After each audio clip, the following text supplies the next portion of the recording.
Alors, bienvenue sur le plateau des Love Sisters. Nous sommes dans les coups de cœur et je suis accompagnée d'un charmant jeune homme, David de Cohen. Bonjour Muriel, bonjour tout le monde. C'est pas la première fois que tu viens. C'est la deuxième fois, oui, j'étais venu. La deuxième fois. Voilà. Jamais 203, comme on dit si voilà, bien. Tout à fait. Donc, tu es là ce soir avec nous pour interpréter 2 chansons live.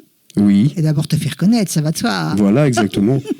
Et que représente pour toi ce moment de scène face au public ? Le moment de scène face au public, ouais. Je pense que c'est une façon de... je vais faire une image, c'est une façon de respirer pour moi.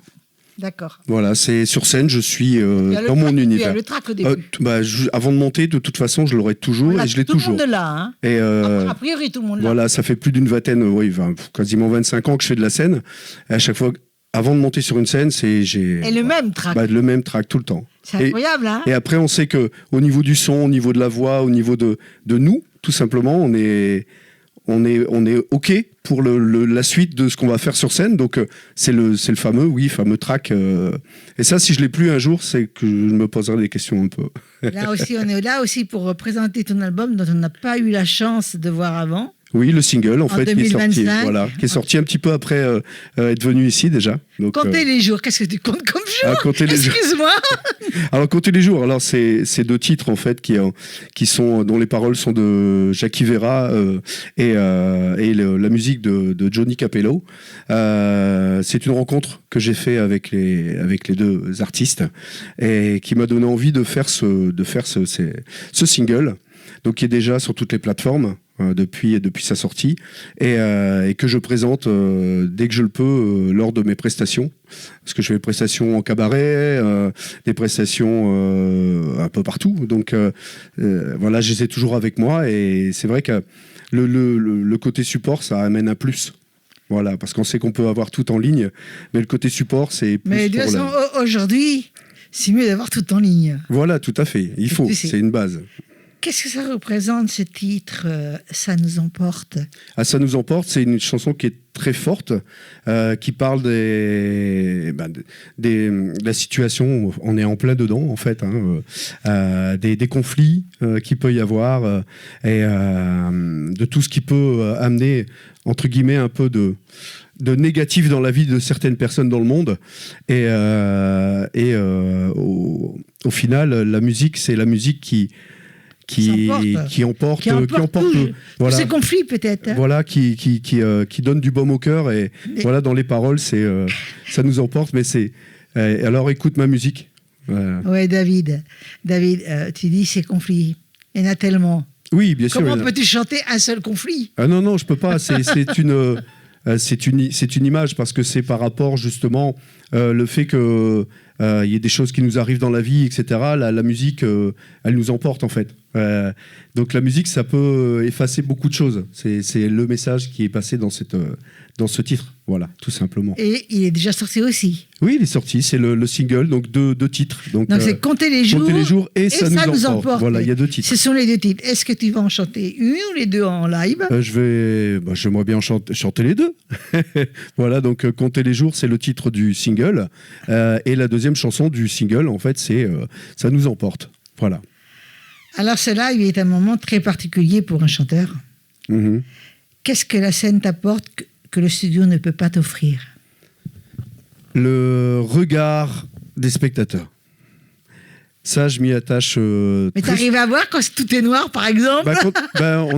On fait les plus proches. Ouais, t'es obligé. Il arrive un moment, on arrive des âges où on peut mettre des lunettes. Donc, non, ce que je veux dire, c'est que c'est le regard des gens quand on leur a apporté tous les sentiments, toute la joie, tout le ressenti de la musique, de par la voix aussi, parce que je suis chanteur avant tout.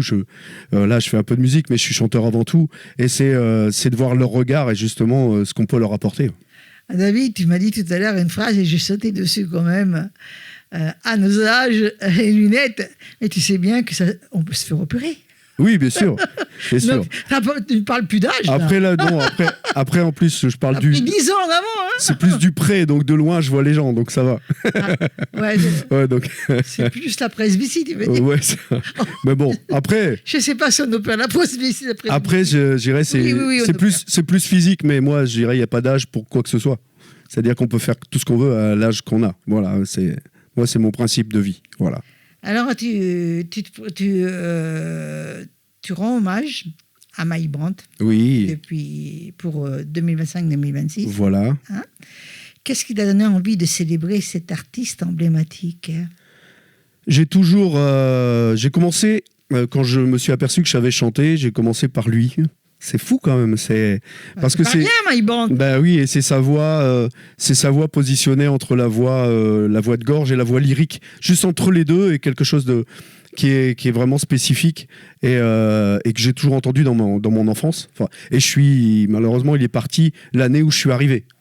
D'accord, mais Mike Brandt, quand tu fais des reprises de Mike Brandt, je pense avec ta propre personnalité. Oui, avec ma propre personnalité. Par contre, au niveau de j'essaie que ça lui rende hommage et moi j'ai tout bossé en studio avant de faire le spectacle. Mais il y a certains moments où comment je peux dire, au niveau de la tessiture, j'ai déjà la voix un peu métallique, comme il pouvait avoir. Donc ça permet à certains moments de même me troubler moi-même.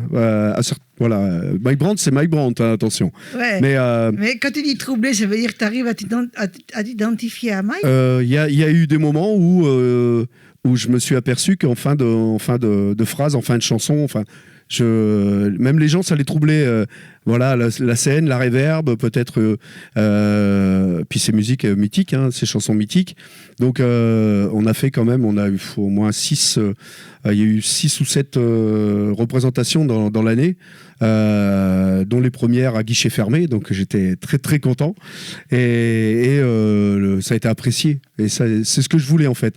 Alors, on dit toujours la réussite de nos projets. C'est là où on veut. C'est ce qu'on veut démontrer et qu'on veut réussir pour nous-mêmes, mais là où vraiment j'ai touché beaucoup de monde, c'est que les gens, ça leur a vraiment rappelé des souvenirs, et ils m'ont dit merci, parce que pour que les gens disent merci, j'adorais Mike Brandt, merci, c'est que même au niveau vocal, j'ai tellement travaillé que j'ai pu réussir à leur faire plaisir. Parce que Mike Brandt, on ne peut pas le remplacer et on ne peut pas imiter sa voix. Oui, mais il est indémodable. Voilà, mais tout avec ma voix, en allant dans la puissance comme il a pu le faire, comme pouvait le faire lui, c'est ce que j'ai réussi.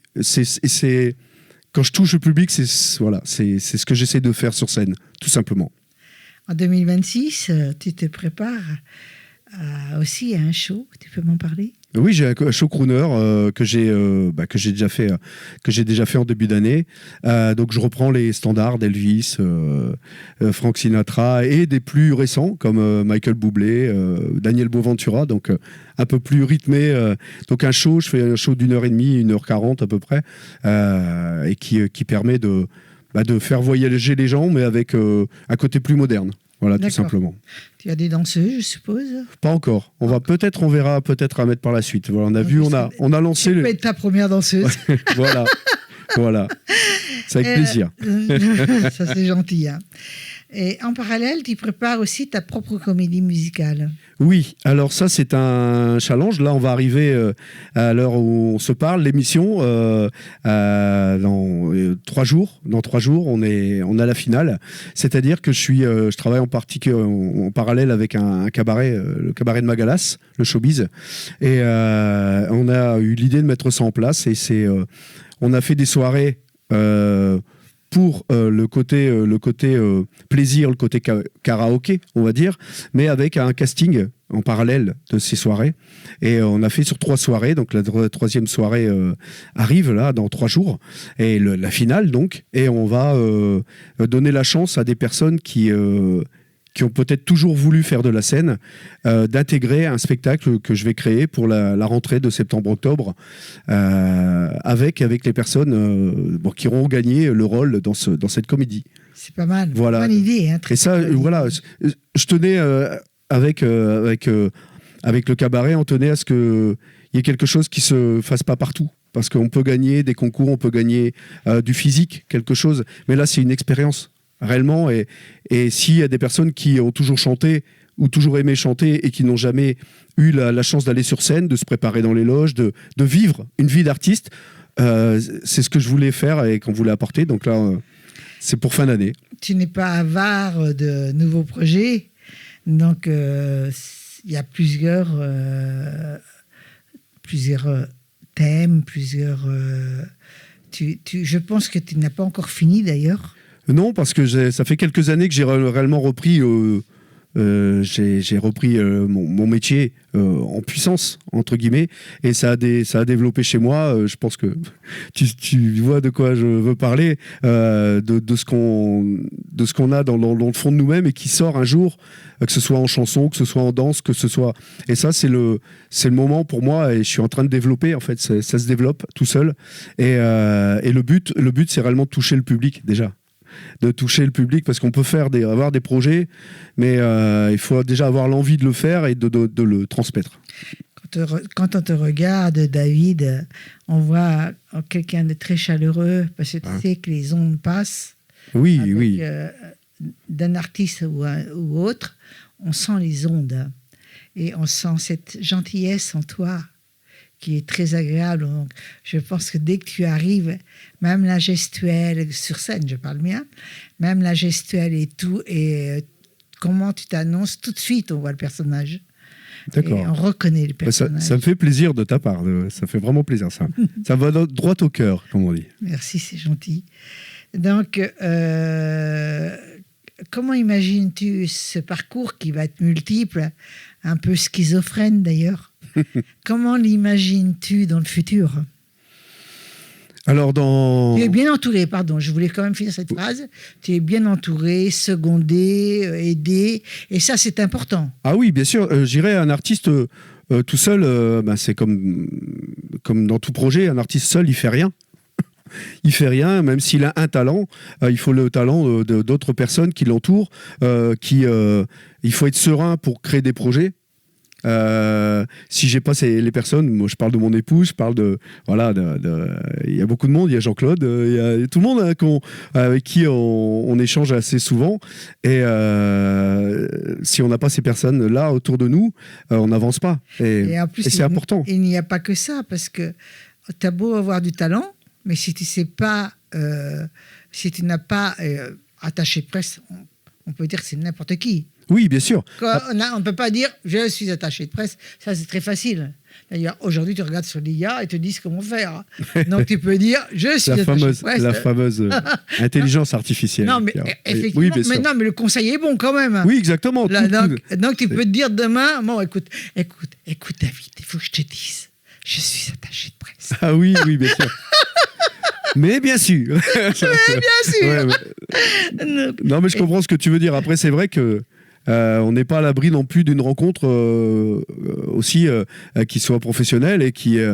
parce que, bon... Je pense que le hasard fait bien les choses. Ah oui, bien déjà. sûr, mais moi j'y crois à tout ça. Et donc, le talent, tu peux avoir du talent, mais quelqu'un à côté de toi qui a moins de talent que toi, mais qui sait manager. Parce qu'aujourd'hui, on a beau dire, le web a remonté au niveau 1 par rapport à avant.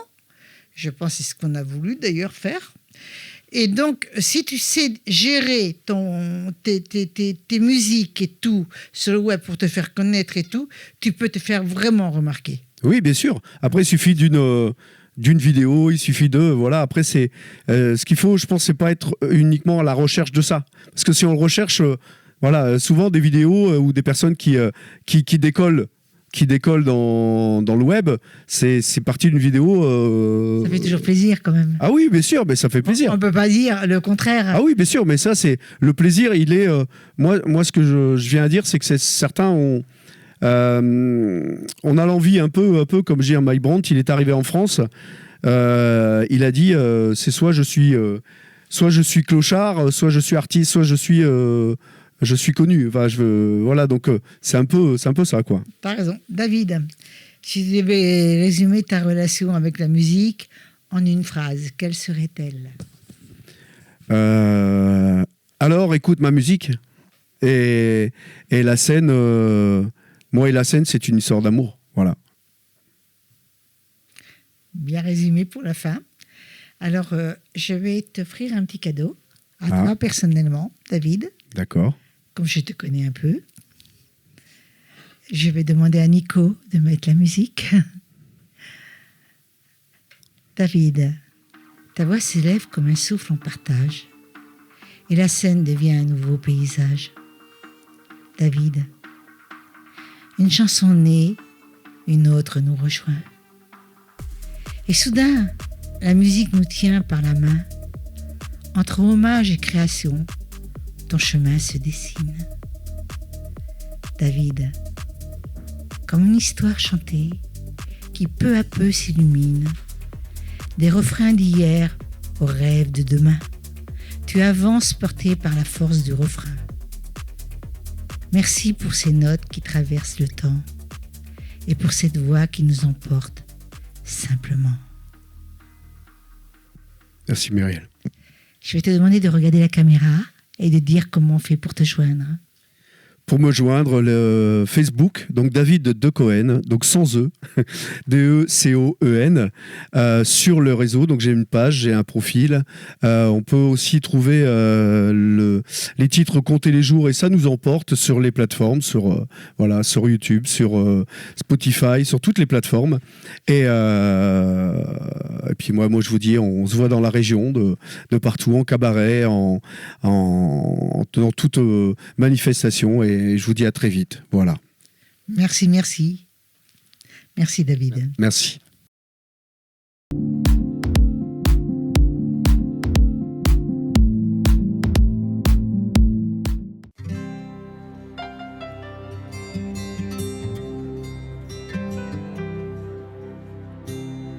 Depuis ce jour, plus rien ne compte. Que la lumière de tes yeux, j'ose même dire sans honte, lorsque je rêve, c'est de nous deux. Tout a glissé dans un regard, une photo que tu as posée, comme un phare dans le brouillard, comme une fleur sur mon passé. J'ai appris à compter les jours, à faire comme si tout allait bien. Mais vivre sans toi, sans amour, trop long me semble le chemin. J'ai appris à compter les jours et à te dire que tout va bien. Mais vivre sans toi, sans amour, me semble long jusqu'à demain. Tant de retenue, de pudeur, de force et douceur à la fois. Ton âme chauffe le cœur, m'invite à te dire tout bas, à te dire tout bas, comme cet oiseau qui s'envole. L'enfant qui fait ses premiers pas, je te fais don de ces paroles, juste pour que tu n'oublies pas, juste pour que tu n'oublies pas. J'ai appris à compter les jours, à faire comme si tout allait bien. Mais vivre sans toi, sans amour, trop long me semble le chemin.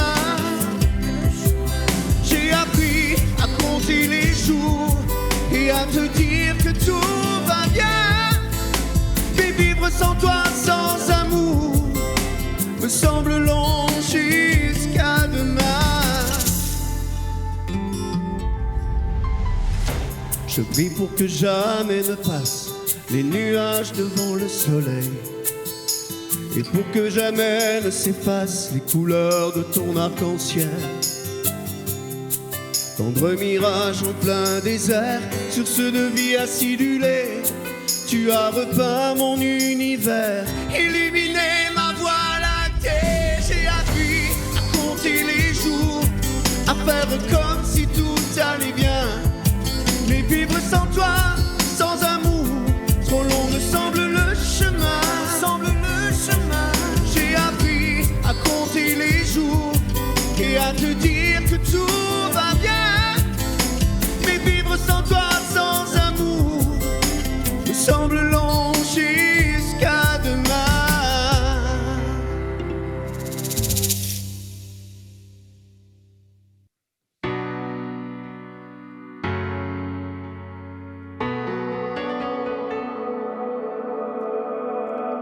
Partout, il y a des guerres immondes.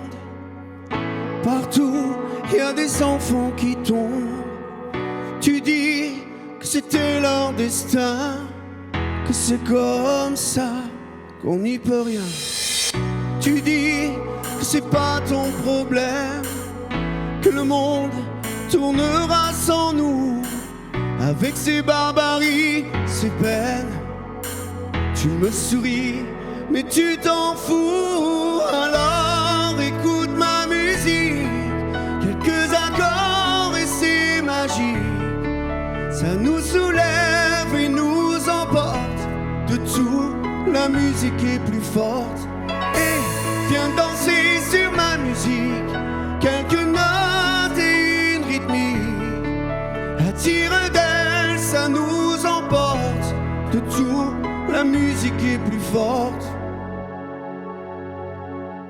À quoi bon rêver de bonheur, offrir aux enfants le meilleur, leur dessiner un avenir, s'il ne s'y cache que le pire. Tu pourrais peut-être essayer avec moi d'être au diapason pour conjuguer le verbe aimer et le chanter à l'unisson. Alors écoute ma musique, quelques accords et c'est magique. Ça nous soulève et nous emporte. De tout, la musique est plus forte.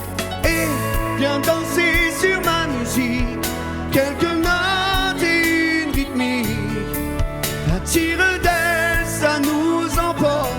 De tout, la musique est plus forte.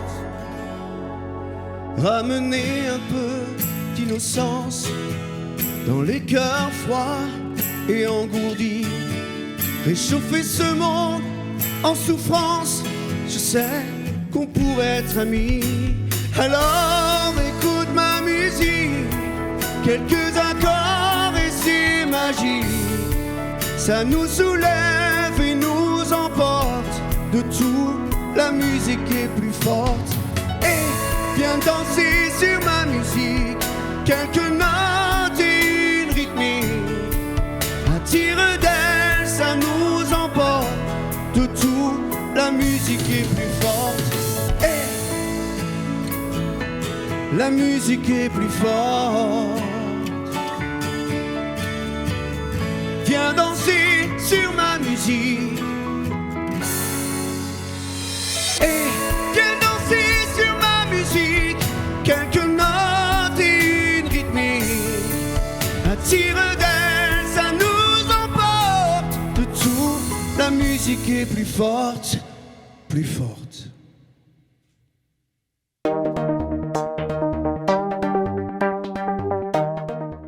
J'ai le plaisir de recevoir Delphine Joly. Bonjour Delphine. Bonjour Muriel. Alors tu m'as beaucoup intéressée, tu sais toi. beaucoup. Ah oui. Alors tu es la musicienne derrière Saxo. Comment est née cette identité artistique autour du saxophone ? Alors c'est une vieille histoire. J'avais en fait 10 ans quand j'ai découvert mon oncle jouer du saxo. Donc il jouait du saxo alto, du soprano, il jouait aussi un petit peu de piano. Et j'étais complètement fascinée quand je l'écoutais jouer. Et c'était mon rêve en fait de jouer du saxo à partir de ce moment-là. J'ai eu de cesse de demander. Quel âge ? J'avais 10 ans. Mais donc si tu étais fascinée, ça voulait dire aussi que pour toi c'était une forme d'expression ? Oui, complètement. D'accord. Quand je déjà à l'âge de 10 ans ? À l'âge de 10 ans, oui. Et il jouait du jazz. Donc moi, mon objectif, c'était un jour de jouer du jazz comme lui. Mais mes parents n'avaient pas les moyens pour m'acheter un saxo. Et c'est cher, hein ? C'est cher. Mais quelques années plus tard, comme la vie, elle est bien faite, il y a des amis de mes parents qui m'ont offert un saxo qui traînait dans leur grenier. Et j'ai pu prendre des cours en fait de saxo dans une MJC pendant quelques années, mais ça m'intéressait pas trop parce que c'était essentiellement du classique À l'époque, Ah non. quand on commençait le saxo, il fallait passer par le classique. Mais c'est dur le saxo, hein. Et c'est très dur le saxo, oui. Très dur, hein. Très dur. Et quand le saxophone est vraiment un instrument expressif, quand tu joues en live, comme ce soir sur notre plateau, Mhm. tu vas jouer, Mhm. que ressens-tu à la première note? Alors déjà, je ressens beaucoup de trac, Normal? normal. Même seul? Même avec 2-3 personnes? Peu importe le nombre? Alors non, parce que j'ai l'occasion de jouer aussi pour l'orchestre d'harmonie de Palavas. Là, j'ai pas trop le trac parce qu'on est déjà une trentaine à jouer. Donc, Ah voilà, donc là, c'est plus ça c'est pas facile. pareil. Mais après, quand il y a le regard qui est posé sur soi, au début, ben, ça fait un peu peur. Donc, surtout que ça fait pas très longtemps que j'ai repris, parce que pendant 30 ans, j'ai arrêté, en fait. Un peu moins de 30 ans. Et Mais ces 30 années d'arrêt, il y a toujours une raison. Quand il y a un arrêt pendant 30 ans, c'est qu'il y a une raison. oui, c'était pour des raisons personnelles. J'ai dû arrêter. Donc, j'ai revendu mon saxo. Et j'ai repris, en fait, quand j'étais partie vivre au Chili. J'ai une amie qui joue du sax. Et un jour, je lui ai demandé si je pouvais jouer, si elle pouvait me le prêter. Et donc, on s'est mis dans son jardin, j'ai joué et je me suis rendu compte que ça T'as m'a... rien perdu comme le vélo? Ouais, non, c'est un peu quand même, mais ça sortait quand même. Il y avait un son qui sortait qui était sympa. Et là, j'ai dit à Verito, j'ai dit, il faut absolument que tu me trouves un saxo. Et elle me dit, justement, mon prof vend son saxo. Donc, j'ai eu un saxo très rapidement. Pas très cher. Non, pas très cher, vraiment pas cher, moitié du prix d'ici. Et ensuite, ce qui s'est passé, c'est on a décidé de monter un petit groupe qui s'appelait les Amazones.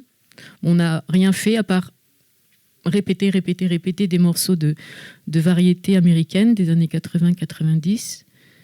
Et puis, de fil en aiguille, en fait, j'étais chez mon amie. Et il y a son directeur, parce qu'elle était prof, son directeur d'école est arrivé au moment où je jouais, il est venu à l'improviste. Et à ce moment-là, mais Delphine, elle joue du saxo, je voudrais qu'elle vienne jouer pour la remise des diplômes, parce que c'est un peu comme aux États-Unis, là-bas, en fin d'année, ils remettent les diplômes. Mais moi, ça faisait quoi? Peut-être 5 mois que j'avais repris, je ne me sentais pas. Et puis du coup, j'ai accepté, et c'est la première fois que je montais sur scène, il y avait, je sais pas, 300 personnes. Et là, j'ai eu beaucoup, beaucoup peur. Et puis, en fin de compte, ça s'est super bien passé. À part que j'ai eu une anecdote, là, en jouant, j'ai ma touche nacrée qui est tombée. Aïe.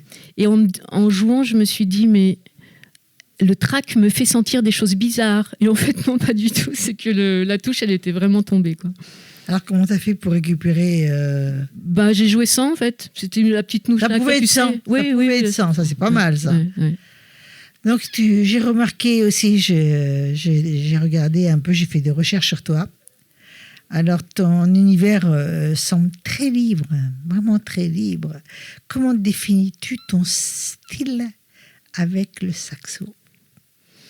Alors, comme je te disais, déjà, je voulais dire au départ que je sais pas, ça a été une surprise aussi que tu m'invites, parce que je suis vraiment novice. Ça fait à peu près 4 ans que j'ai vraiment repris le saxophone. À 4 ans, c'est pas rien. Hein. C'est pas rien, mais bon, je suis pas une pro, quoi. Voilà, je débute.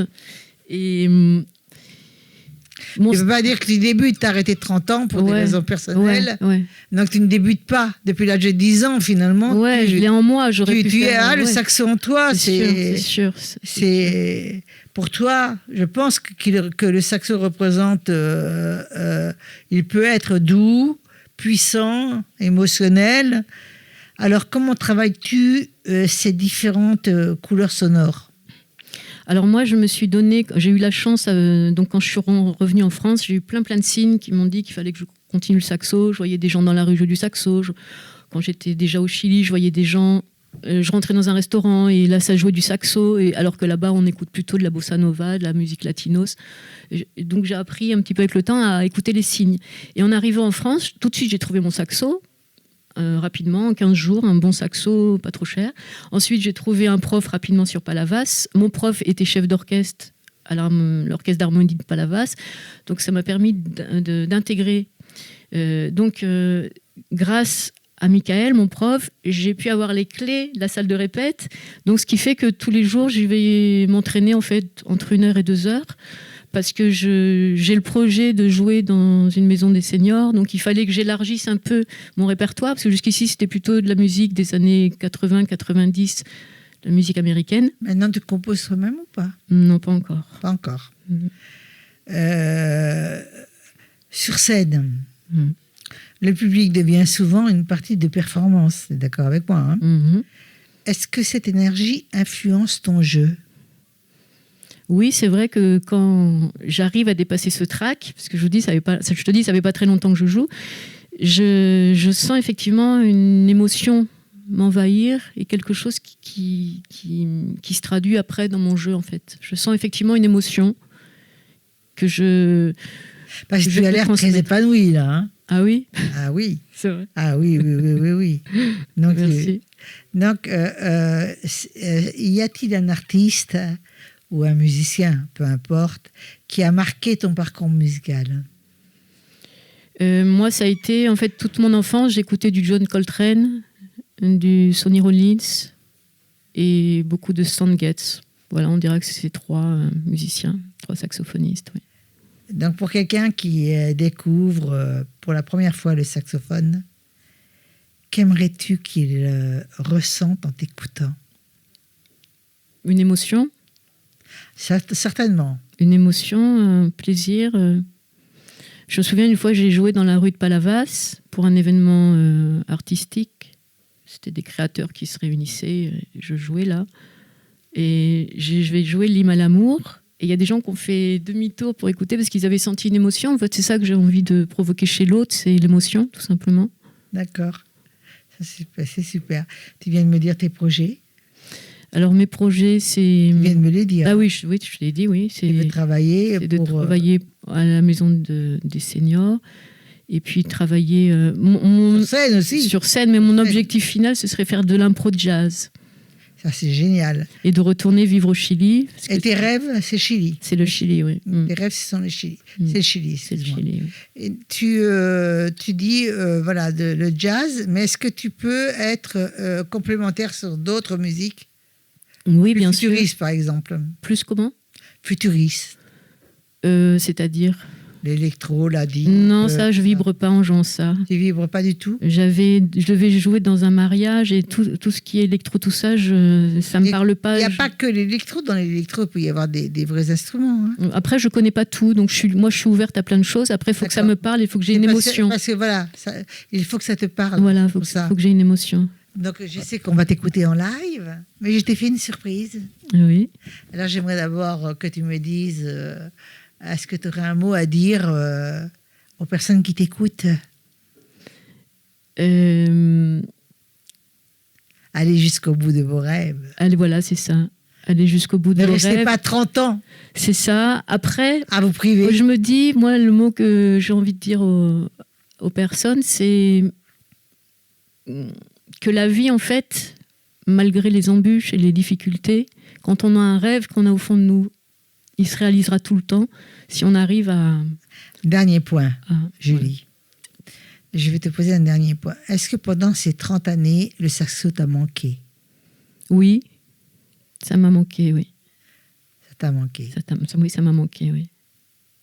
C'est Mais en dur. même temps, ça me manquait, mais j'étais dans une certaine forme de déni et je le mettais vraiment de côté, quoi. Donc je me suis dédiée à d'autres choses. Ma vie a été bien remplie par plein d'autres choses. Bien sûr. Mais c'est vrai qu'à chaque fois, je me rendais compte que toutes les personnes que je croisais sur mon chemin, c'était pratiquement tout le temps des musiciens. Parce que nous avons parlé ensemble. J'ai pensé à toi, j'ai écouté, je t'ai écrit un petit mot pour toi personnellement. Ah oui, Donc je vais te le dire. merci. Nico, à toi. Delphine, dans tes mains, le saxophone devient un voyage, un souffle qui traverse l'espace et les paysages. Delphine, une note s'élève, puis une autre lui répond, comme une conversation douce entre le cœur et le son. La musique avance, libre et lumineuse, et chaque vibration devient presque mystérieuse. Delphine, Sur scène, ton souffle trace un chemin où la mélodie glisse doucement vers nos mains. Merci pour ce moment suspendu dans le temps où la musique parle, tout simplement. Merci beaucoup, je suis très touchée. C'est très très beau ce que tu as écrit. Je vais te demander de regarder la caméra et de dire comment on fait pour te joindre. Alors si vous voulez me contacter, j'ai une chaîne YouTube, donc c'est pas compliqué, c'est Delphine Joly Sax, et j'ai aussi une page Facebook. Non, pas une page Facebook, pardon, une page Instagram au même nom, Delphine Joly Sax. C'est facile à trouver, hein. Facile à trouver. Tu changes pas de nom comme moi. Non, au moins, c'est plus facile. Merci beaucoup. Merci à toi, Muriel.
Alors, j'ai le plaisir de recevoir quelqu'un que je connais très très très bien, Michel Cassan.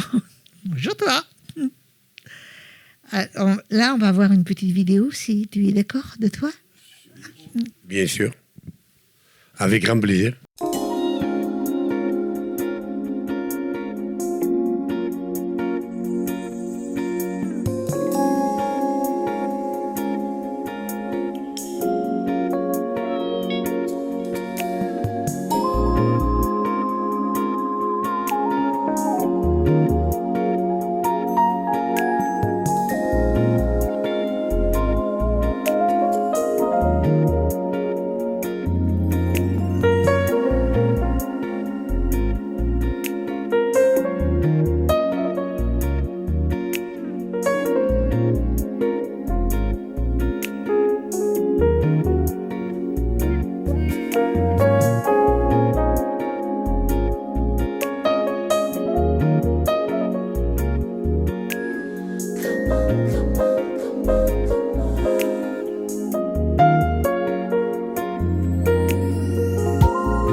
Michel, ce n'est pas la première fois que tu viens à Love Sister.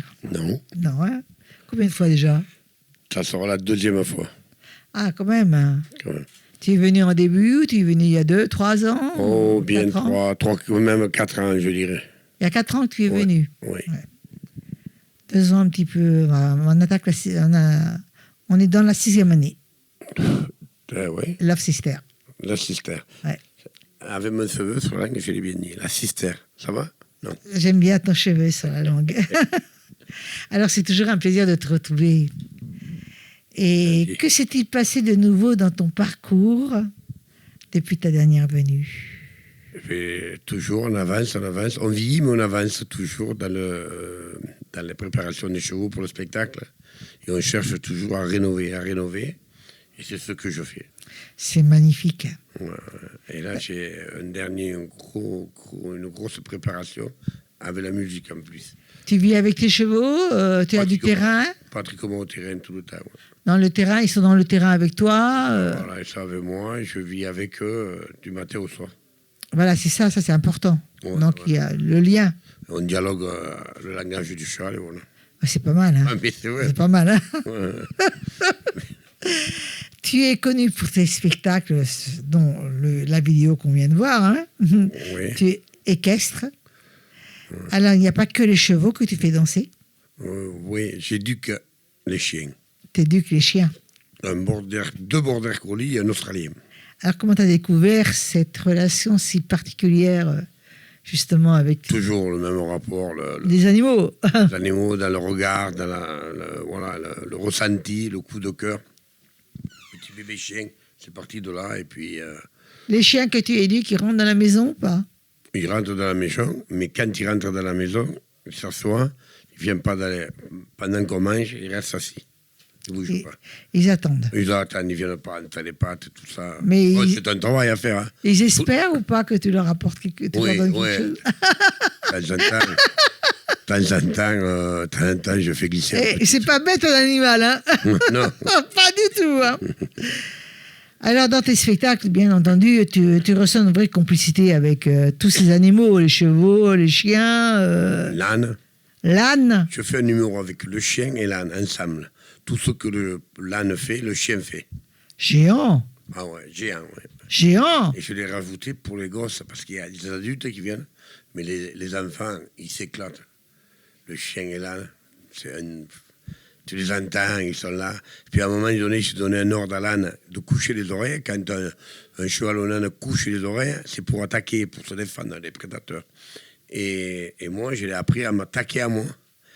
Et alors, je saute derrière les cordes, je rentre, et le petit m'appelle, attention, attention.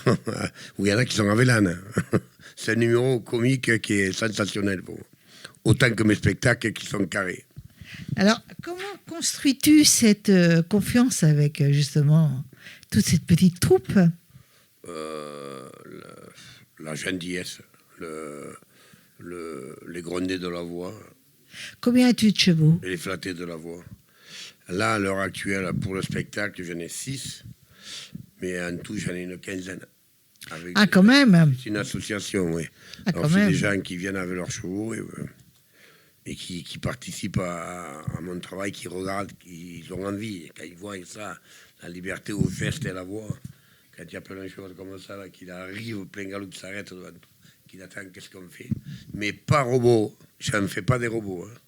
Ah non, non, Sont- j'ai remarqué, non, Ils sont non. libres de leur liberté, c'est-à-dire que s'ils se sentent bien, ils tournent autour de moi, ils restent. Et le plus primordial, si tu veux avoir un beau spectacle, il faut qu'un cheval soit à l'appel. Sinon, À la quoi? à l'appel, c'est-à-dire à l'appel, c'est hey, hey. Il vient et il reste avec moi. Si tu le fais, tu ne fais pas l'appel que tu dresses un cheval, quand tu arrives en piste, il s'en va. Alors toi, tu crois que tu vas travailler les chevaux, tranquille, et tout d'un coup, ils s'en vont, ils reviennent pas, ou ils tournent en rond. Et là, c'est la cata dans le spectacle. Quoi. Ouais, voilà, c'est ça. Et je fais tout pour pas que ça arrive. Bravo, bravo, Et ça marche très bien. bravo, bravo. Ton parcours a été marqué quand même par des difficultés assez traumatisantes. Tu parles là par rapport Vas-y. Non, c'est toi qui vas le dire. Non, parce que j'en ai tellement eu de haut Bah, et la bas. pire, tu me donnes la pire. Comment? Là, La pire. la pire, c'est la perte de mes chevaux. Ah bah ça oui. Et après, Ben écoute, je voudrais savoir toutes ces difficultés que tu as épousées, bien entendu, malheureusement, malgré toi. Est-ce que ça a réussi à transformer tes épreuves et ta force artistique? il a fallu que je sois très fort parce qu'après la perte de mes chevaux, après un accident, Voilà, je voulais que tu me parles de l'accident toi-même. ouais, après l'accident de mes chevaux, si vous voulez, et j'ai été très très très mal et pendant 8 ans, je me suis écarté du cheval. C'est-à-dire, quand je voyais les chevaux, je tournais la tête. Quoi. Ça, je comprends, c'est l'amour. Ouais. Ça s'appelle l'amour. Voilà. Après, je n'arrivais pas à m'en sortir moralement, quoi. Avoir toujours ça qui te suit. Et puis la méchanceté des gens. La méchanceté des gens. La méchanceté des gens, style, il a dû faire un coup d'assurance. Ça, c'est traumatisant. Il devait être ivre. Ça, c'est que je ne bois pas, moi. Ou alors drogué. Enfin, j'ai eu droit à tout. Mais c'est pas ça qui m'a tué. Moi, c'est la perte de mes chevaux. Ça a été le pire des. Donc, je suis parti un peu en sous-traite, là. Là, j'ai oublié mes amis, j'ai oublié tout le monde. Oui, c'est une sorte de burn-out. Ouais. Et après, j'ai dit, la vie, elle t'appartient, tu vas y aller pour eux. Parce que je t'avoue qu'on a attaqué ce sujet. J'en parle parce que je suis pas guéri, mais je la secte. Et si vous voulez, je suis allé voir une psy pour essayer d'évacuer tout ça. Et le problème que j'avais, c'est que j'arrivais pas à la secter. Et je suis toujours en train de me poser la question si je la secte, mais je le vis. Parce que j'ai une amie qui m'a fait, à la peinture, elle m'a fait les têtes de mes chevaux qui sont partis. Et j'ai un côté où je peux comme quand tu vas te rendre au cimetière sur tes parents ou quelqu'un. Et là, je l'ai dans un endroit. Et de temps en temps, je vais les voir, voilà, comme un signe d'amitié, je suis là, quoi. On peut en parler un tout petit peu. Comment ça s'est passé, cette perte passée? C'est compliqué à vous raconter, mais c'est un peu long, mais je vais essayer d'abréger. On abrège, oui. Ouais, je fais un spectacle au Parc Chano à Marseille, et j'en ai un après à Requista. Alors je fais 3 jours, et puis je pars, et quand je pars en panne, moteur mort et tout, j'appelle à droite, à gauche, il me fallait partir. Et quand je suis parti, on m'a dit, on t'a trouvé quelqu'un. Le gars est venu à le camion. Et si vous voulez, il était fait en bétaillère, mais il était frigorifique. Mais il n'était pas frigorifique. Il était tous les moteurs, tout était enlevé. Il y avait des hublots. Et la portière s'est fermée. Ah oui, il y avait des hublots. Voilà, ça y est. Ils sont morts par asphyxie. C'est pas vrai. Ouais, pendant toute la route, ils sont morts par asphyxie parce que il y avait 5 chevaux et il manquait d'air, quoi. Et comme il pleuvait et tout ça, moi j'ai fermé les hublots. Sans savoir que c'était frigorifique. Moi, on a rentré, il y avait c'était fait en bétaillère. Ouais, et voilà, après il m'est arrivé ce malheur et la catastrophe a été là, quoi. Ah bah oui. Après tant de route et ça va vite. Hein. Ah là là. Non, je ne demanderai pas la suite parce qu'on va continuer notre interview, mais effectivement... Non, il m'est arrivé un grand malheur. Après, j'ai eu quand même des soutiens, des gens que c'est arrivé et tout. Mais en fait, moi, je ne me le pardonnais pas parce que... Enfin, celui qui avait le camion devait quand même se douter. mais... Quand même, qu'il y avait un problème. C'était un gros escroc. Ouais, il y a eu un problème quand même. Non, le problème, c'était un escroc qui m'a dit non, c'est... Parce que moi, j'y mets derrière, mais on était pressés, il fallait partir de la nuit. Et voilà, quoi, on était très pressés et ça s'est passé très rapidement. Alors, tu es passé dans des émissions comme Incroyable Talent. J'ai fait Incroyable Talent, j'ai fait Hanouna.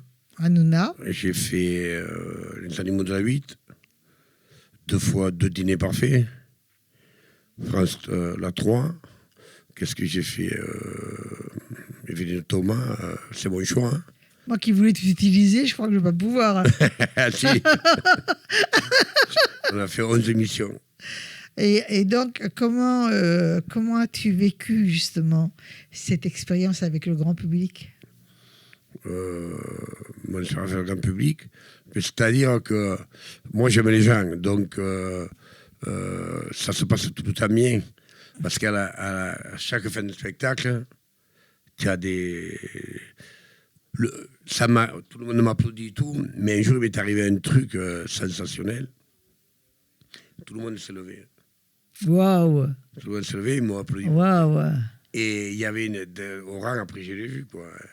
Et je me suis mis à pleurer, tellement que l'émotion était forte. Je me suis mis voilà. Et quand je suis sorti, il y a une dame qui est arrivée qui me dit je ne vous connais pas, vous m'avez fait pleurer. Tellement c'est que mignon, beau. hein, c'est mignon. Alors elle m'a refait pleurer. Voilà, parce que moi je suis une éponge. Ça paraît pas, mais je suis une éponge. Voilà. Ça se voit, tu sais? Ouais. Ah oui, ça se voit. Mais caractériel aussi. Donc, tu viens aussi nous présenter ton 4e livre.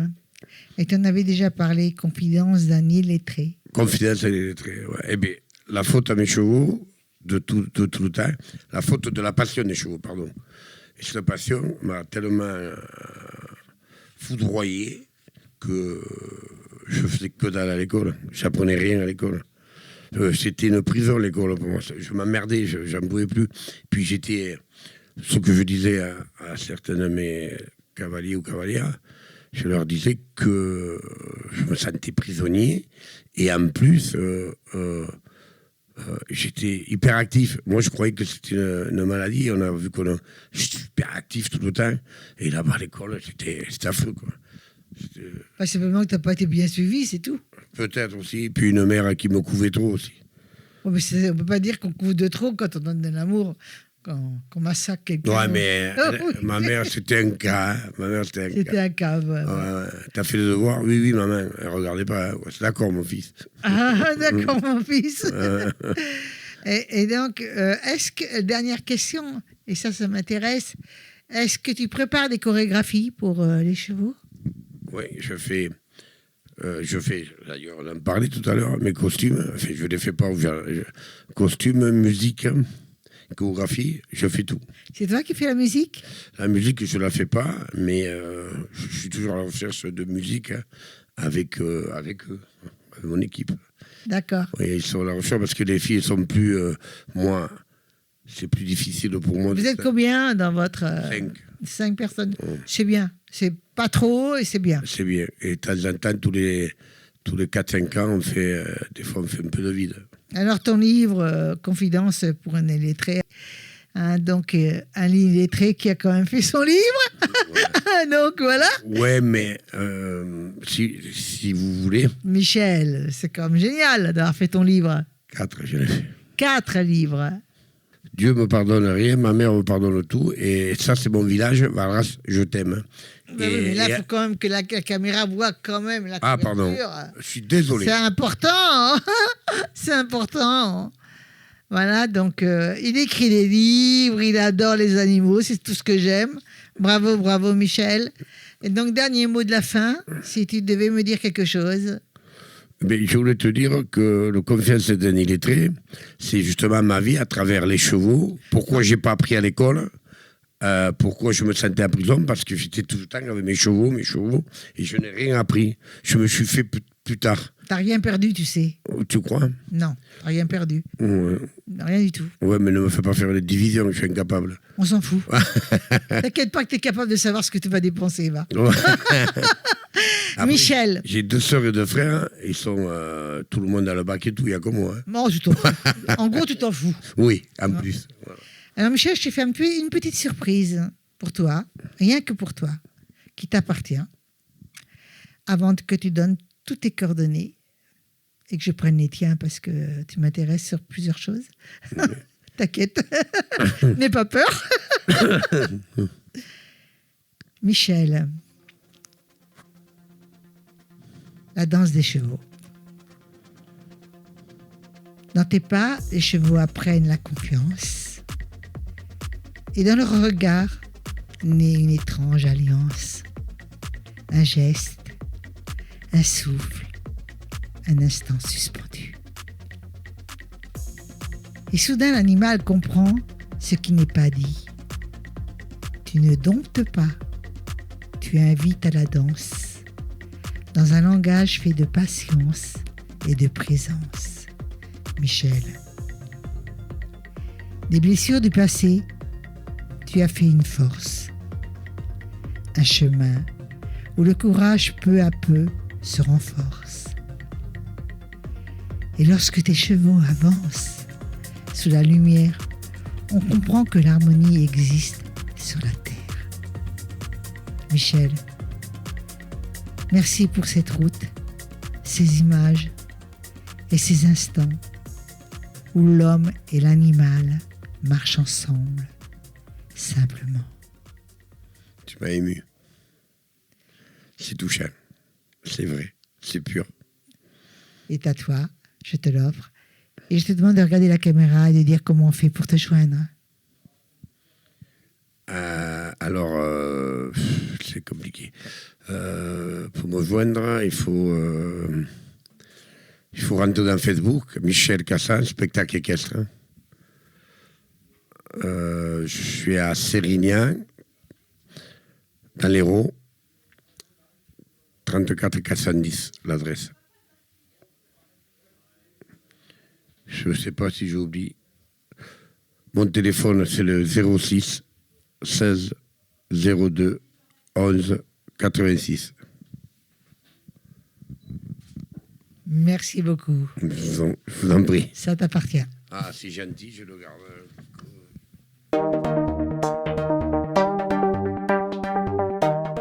Alors j'ai le plaisir de recevoir une écrivaine, Tout à fait. Sylvaine Hainaut. Bonjour. Bonjour, bonjour. Donc Sylvaine, tu as publié en 2024 le roman La Marmite. On en reparle encore parce qu'il se vend toujours. Tout à fait. Ça Et tu as continue. fait une grande publicité sur ton bouquin. Non. Non. Non, pas suffisante en tout cas. Pas suffisante, mais peut-être que tu n'avais pas les possibilités à cette époque-là et tu n'avais pas trouvé encore la possibilité de pouvoir en faire la programmation du livre. Oui, j'avais pas le réseau pour me permettre de faire connaître davantage mon livre et je le regrette parce que le sujet me semblait intéressant et me semblait concerner pas mal de monde. Ce qui était très, très intéressant sur ton livre, c'est que lorsqu'on dit un pervers, la manipulation d'un pervers narcissique dans une famille ou proche, on pense tout de suite à un homme. Tout le monde pense à un homme. Or, que toi, c'est pas un homme. Justement. C'était là, enfin ça me semblait intéressant de mettre en évidence que la perversion, il me faut bien le reconnaître, je suis une féministe non intégriste, mais il me faut bien reconnaître que la perversion existe aussi bien chez les hommes que chez les femmes. Et ça me semblait important en écrivant de mettre en évidence que l'un des personnages principaux soit une femme. Principale soit une femme. Voilà. Et tout se trame autour de cette femme. D'accord. Et là, tu as dit une phrase qui m'a un peu interpellée au tout début de notre interview. Tu as dit « Je suis une féministe non intégriste ». Et moi, je trouve qu'aujourd'hui, on doit préciser le mot de fin pour arrêter d'être jugé. Et je trouve ça lamentable, pas toi, ma chérie, hein, de devoir préciser « Tu es féministe », tout simplement. Donc, si je peux me permettre de répondre, pour moi, c'est important de ne pas m'identifier à la féministe pure et dure actuelle.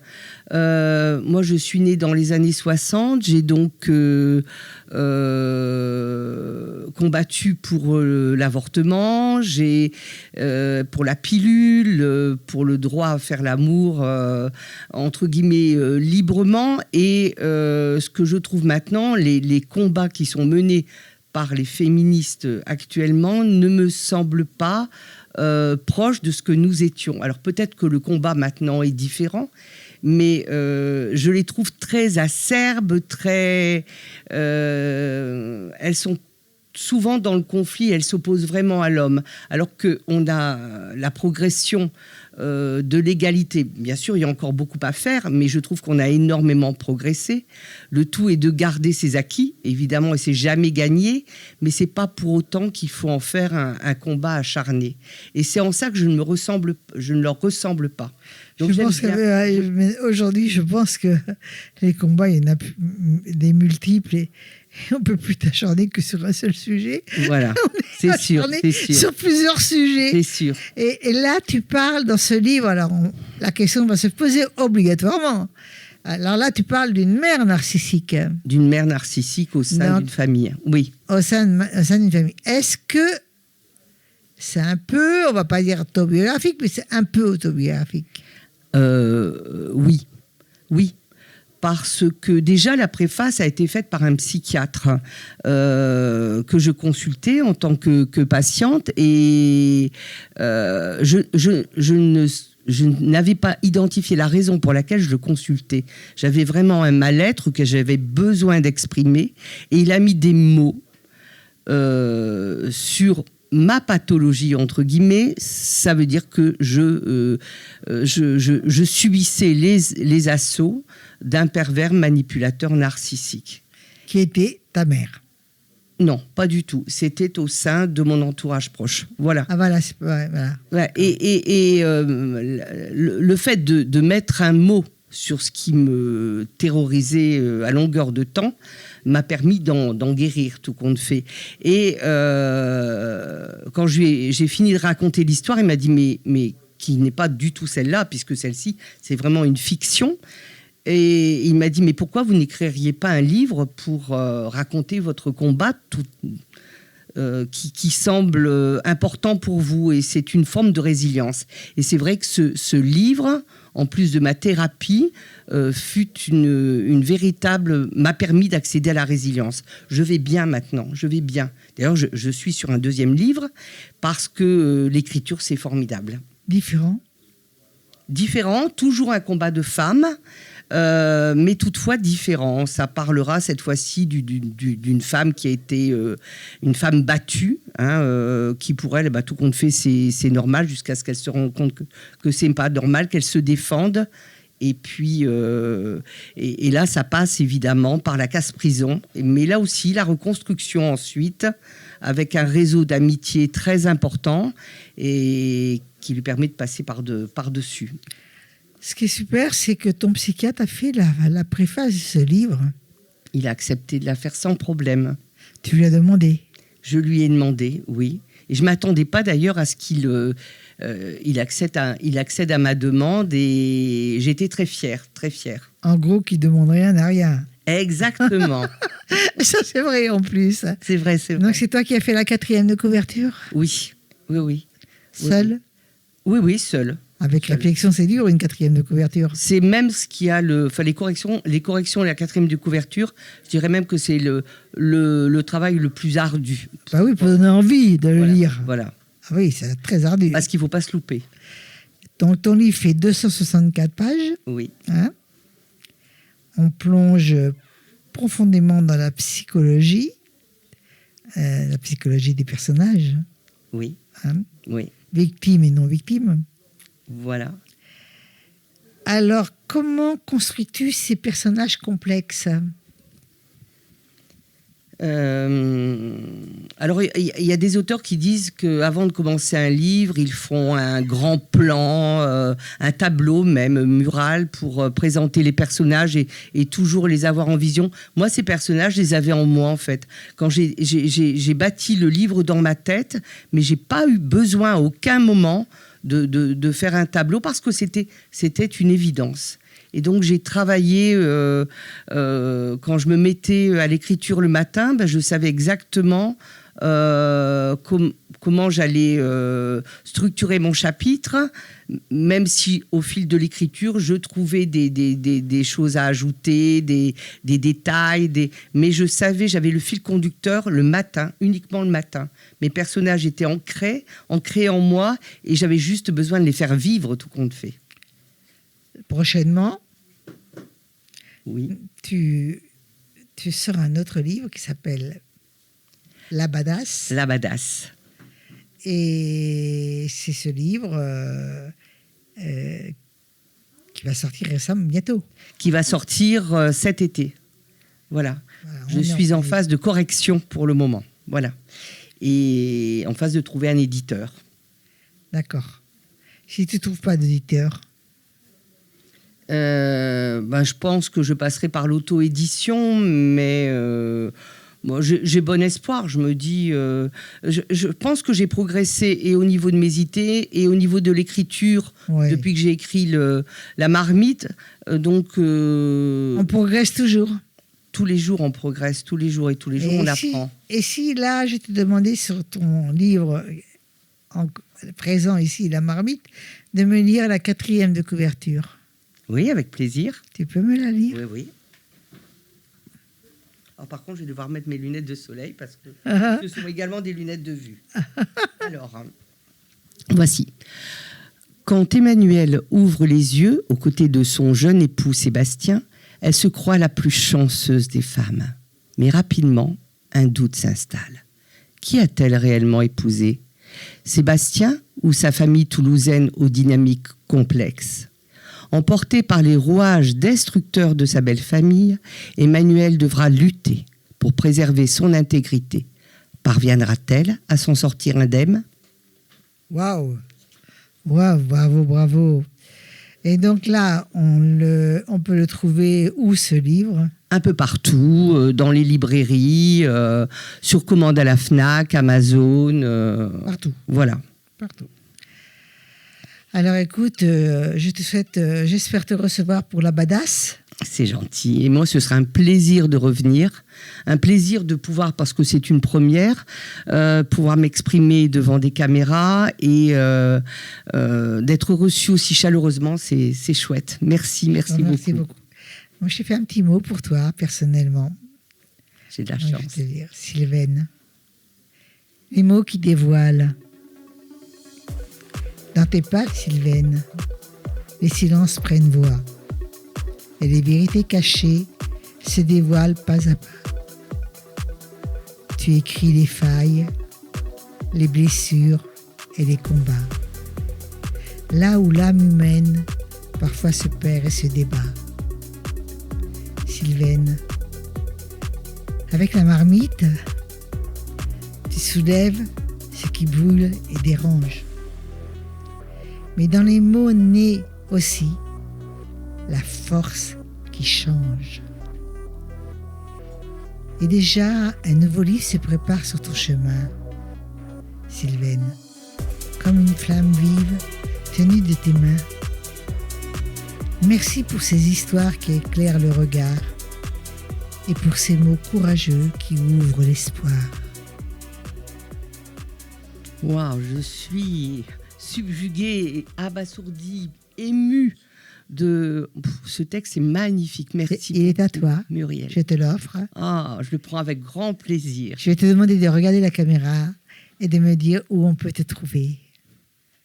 On peut me trouver donc sur les réseaux sociaux, on peut me trouver dans les librairies sur commande, Amazon, Fnac, un peu partout.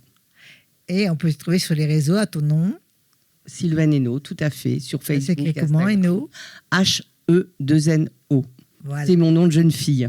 Merci beaucoup, Sylvaine. Merci Muriel, merci.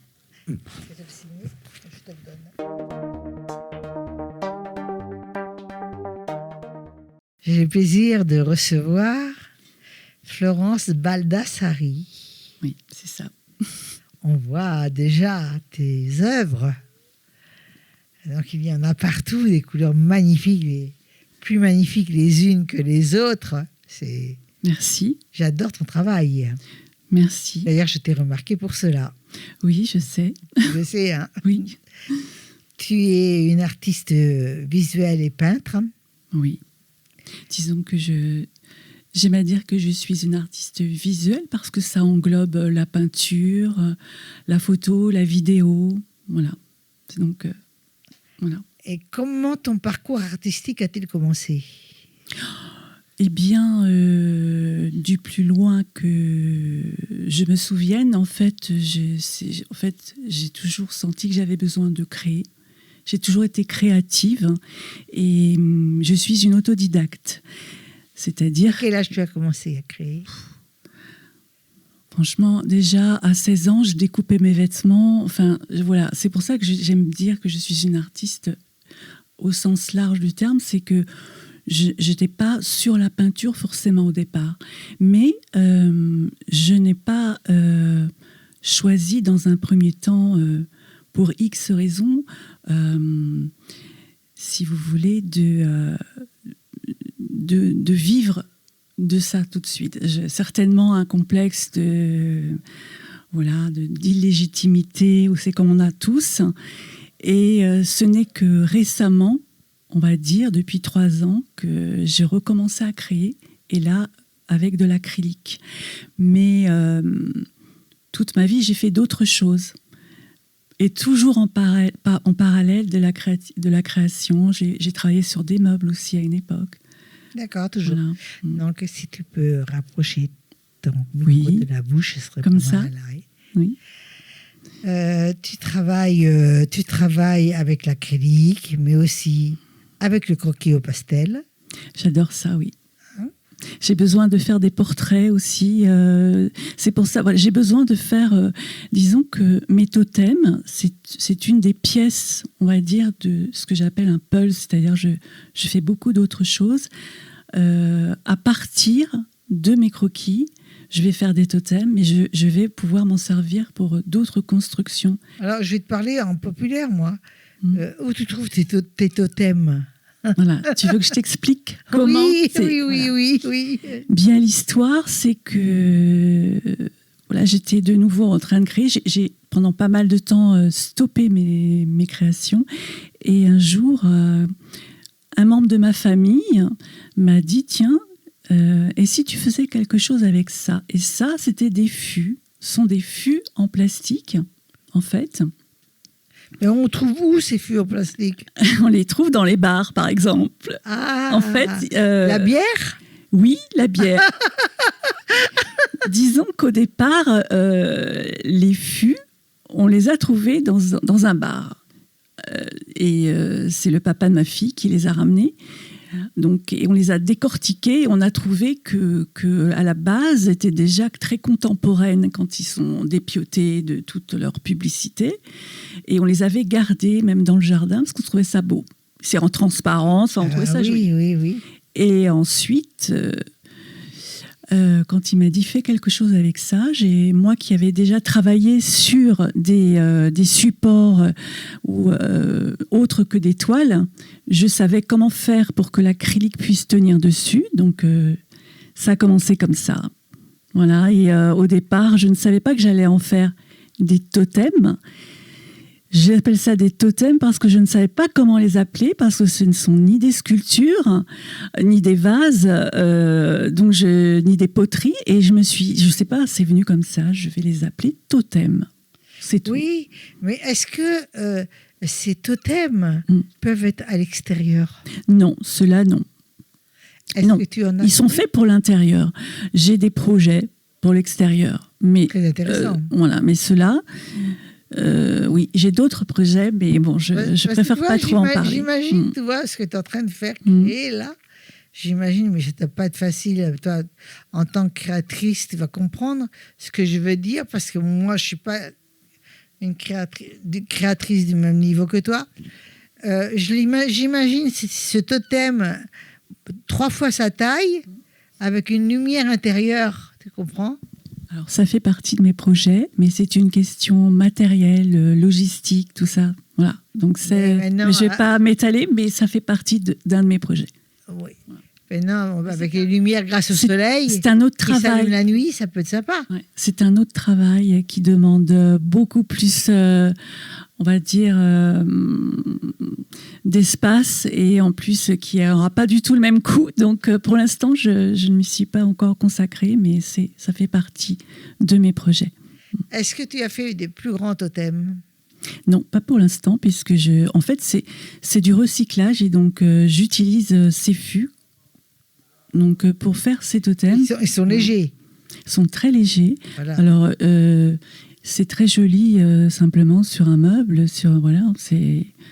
et ça se transporte facilement et voilà. Ouais, ça, c'est Ouais. certain, c'est sympa. Je les ai vus en condition chez des gens, c'est très joli. Alors, Ça ne se casse pas. ça ne se casse pas, c'est ça. C'est plus en fait, c'est plus solide qu'un tableau finalement. Une toile, c'est plus fragile. La toile est plus fragile. Oui, ça Tu c'est ne pas nous as pas fragile. apporté de toile. Non, j'ai pas de toile parce que je n'en ai pas. J'ai dû travailler peut-être sur 1 ou 2 toiles, mais la majorité du temps, je travaille sur d'autres supports. J'ai des projets qui ressemblent, on va dire, à des toiles. On va dire pourquoi qui ressemblent, c'est-à-dire que ce ne sera pas forcément des toiles, mais en tout cas, on va dire que un carré, si on peut appeler ça un carré, oui, ce sera quelque chose qui pourra se mettre sur les murs. Mais pour l'instant, voilà, tout ça c'est en projet parce qu'il y a toujours ce qu'on a envie de faire et les possibilités de les faire. Et pour l'instant, je n'ai pas ces possibilités-là. Effectivement. Écoute, ma chère Florence, on va regarder une vidéo de toi. Ah oui, Hein? super, génial.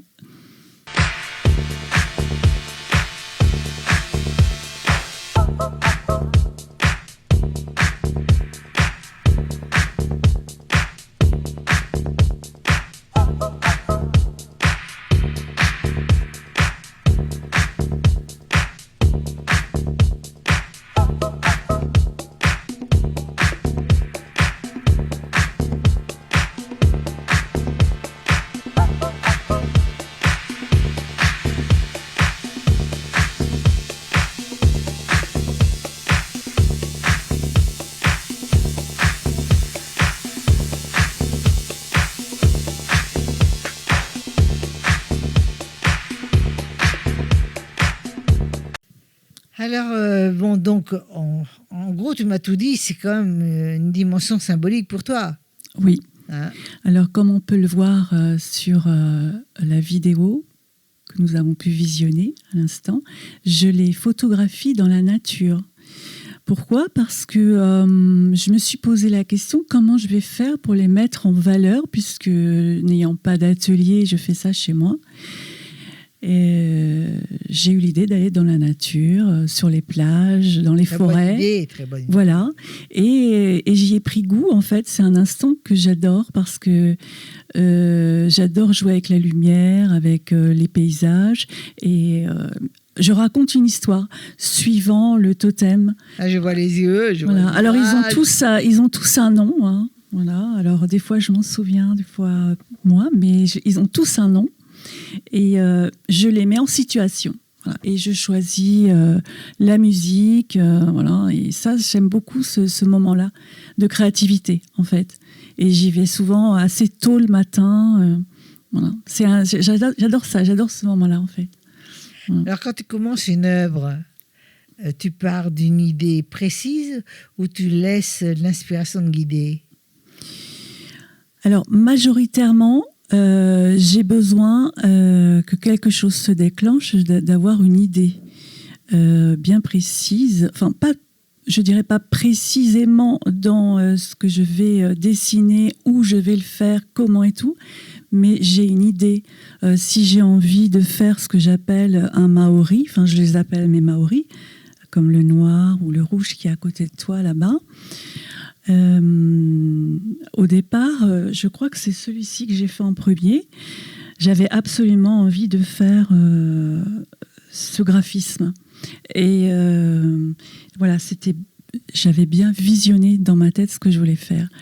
Et parfois, comme celui-ci, ou celui-ci, eh bien, je vais souvent avoir l'idée on va dire, de la figure principale, comme ici c'est un poisson qui ressemble un peu à une rascasse. Il n'est pas très beau, mais moi j'ai eu envie de le peindre.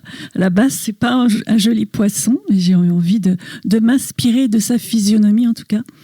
Et ensuite, tout ce qui va être autour, je vais l'imaginer, c'est-à-dire par rapport à ce que j'ai fait au départ. Alors très souvent, je commence par le regard, par l'œil. Et j'ai remarqué qu'en fait, j'avais besoin de partir d'un œil.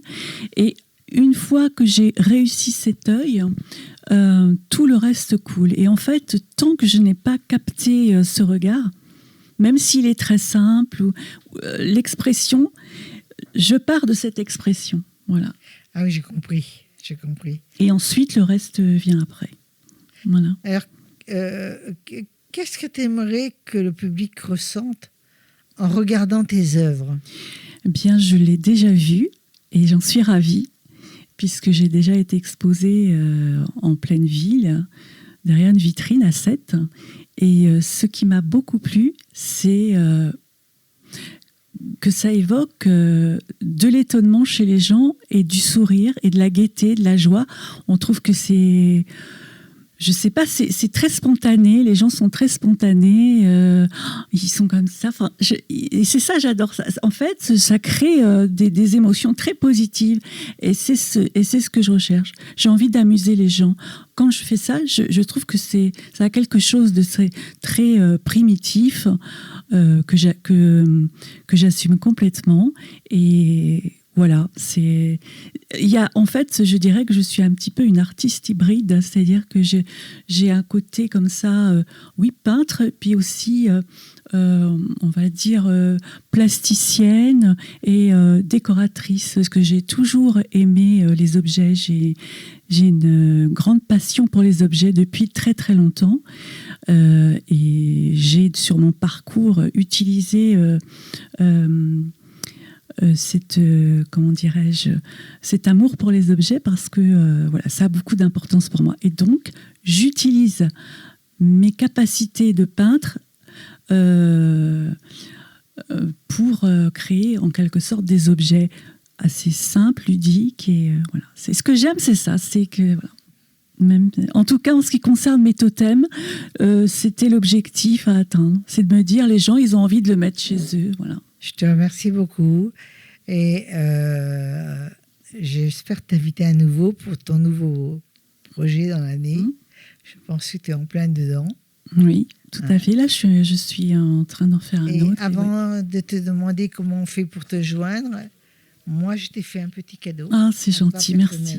Merci. Et donc, après, tu regardes la caméra et tu dis comment on fait pour te trouver. Les totems de l'âme. Florence. Dans tes couleurs naissent des signes anciens, comme des messages venus d'un autre chemin. Tes totems se dressent, silencieux et profonds, gardant des histoires que les regards devinent à fond, au fond. Florence. Entre acrylique et pastel, la matière s'éveille et chaque symbole devient une merveille. Dans ce langage fait de forme et de lumière, tu traces des routes entre le visible et le mystère. Merci pour ces œuvres qui parlent doucement et pour ces totems qui veillent sur le temps. Merci, c'est très joli. Je vais te demander de regarder la caméra et de me dire où on peut te joindre. Alors, on peut tout simplement me retrouver sur Instagram. J'ai un compte au même nom, Florence Baldassari.